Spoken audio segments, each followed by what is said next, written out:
Welcome to Module 4 of the MELI Unit's Data Collection Methods course. In this module, we will introduce you to the basic concepts of qualitative data collection, including when to use qualitative methods and techniques for a variety of qualitative methods. Let's get started. What do we mean by qualitative data collection? Qualitative data collection is the gathering of non-numerical information, such as words, images, and observations, to understand individuals' attitudes, behaviors, beliefs, and motivations in a specific context. With qualitative methods, we are generally looking at what happened, how did it happen, and importantly, why did it happen? If you remember our different data collection methods, the 4 qualitative methods we are going to look at in this module are surveys, specifically open-ended questions, interviews, focus groups, and direct observation. Starting with open-ended survey questions. These are well suited to questions where likely responses are not known, meaning you would not be able to easily create a multiple choice question, for instance, when individualized detail is wanted, and when stories or examples are wanted or needed.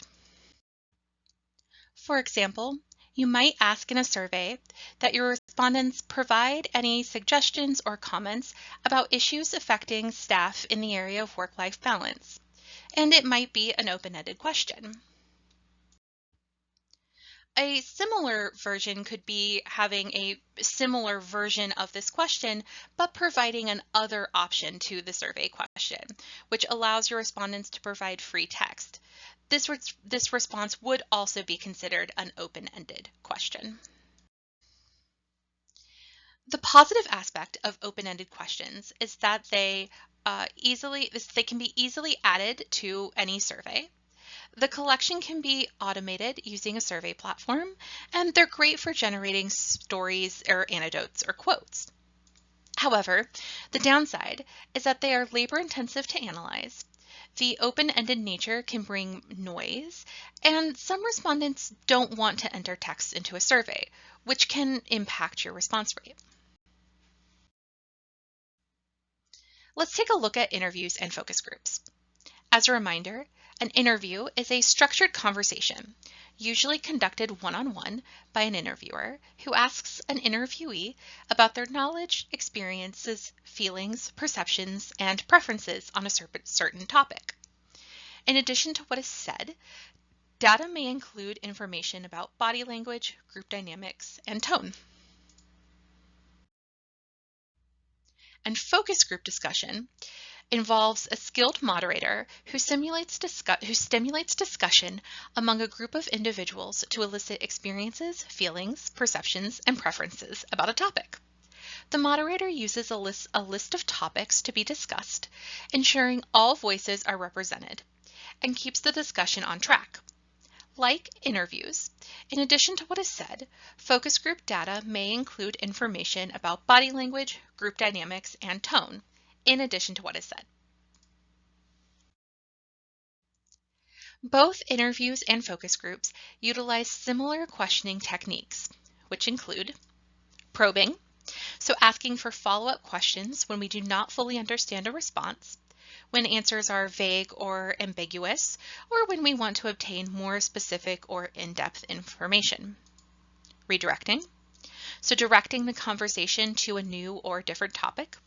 This is often used when you want to get back on topic or back to your original question. Perhaps if a respondent has veered too far from what it is important for you to know. Rephrasing, which is when the interviewer chooses the most important details of what the respondent has just said and repeats that back in the interviewer's own words in order to ensure that the interviewer understood what was stated. Paraphrasing can be just a few words or 1 or 2 brief sentences. In thinking about question order, we have similar considerations to when we think about how to order survey questions. We want our questions to go from general to specific, positive to negative.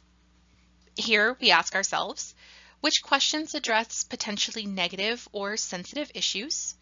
We never want an interview or focus group to open by asking more negatively oriented questions. And then easy to hard. So which questions are quick to answer and which are going to take more time. Also remember, to avoid bias questions, some descriptive words or phrases may interject bias into your questions or influence the respondent in answering a certain way. Remember, again, that leading questions will lead the respondent to answer a certain way, and loaded questions contain assumptions about someone's behavior and perceptions. And make sure that you are asking clear questions. Strive for clear and precise language, avoid ambiguity when phrasing your questions, and watch out for double negatives.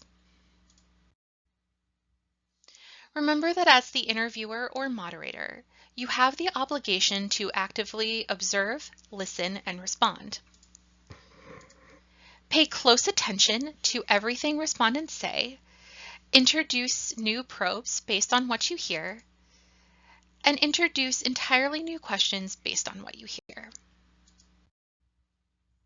Some common challenges you may run into when conducting an interview or focus group include that respondents may be unclear in their responses, they might be emotional, they might be reluctant to answer fully. Respondents might try to take control of the interview or the focus group. It's possible they might bring family members or coworkers or even friends with them. And that bias can be introduced via a power differential, such as if you have a manager in the room amongst many of their colleagues. And some final tips. Be interested in what the respondents have to say. Show respect.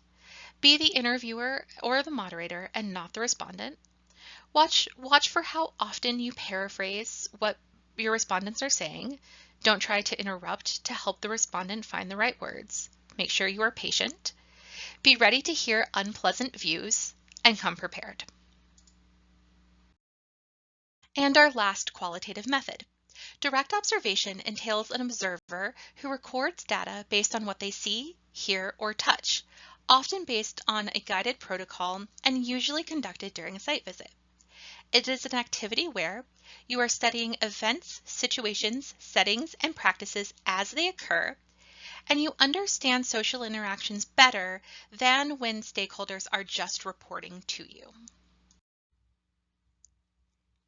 In direct observation, you will want to look out for the program setting, the social environment, the program implementation activities, formal interactions, participants' language, nonverbal communication, and what doesn't happen.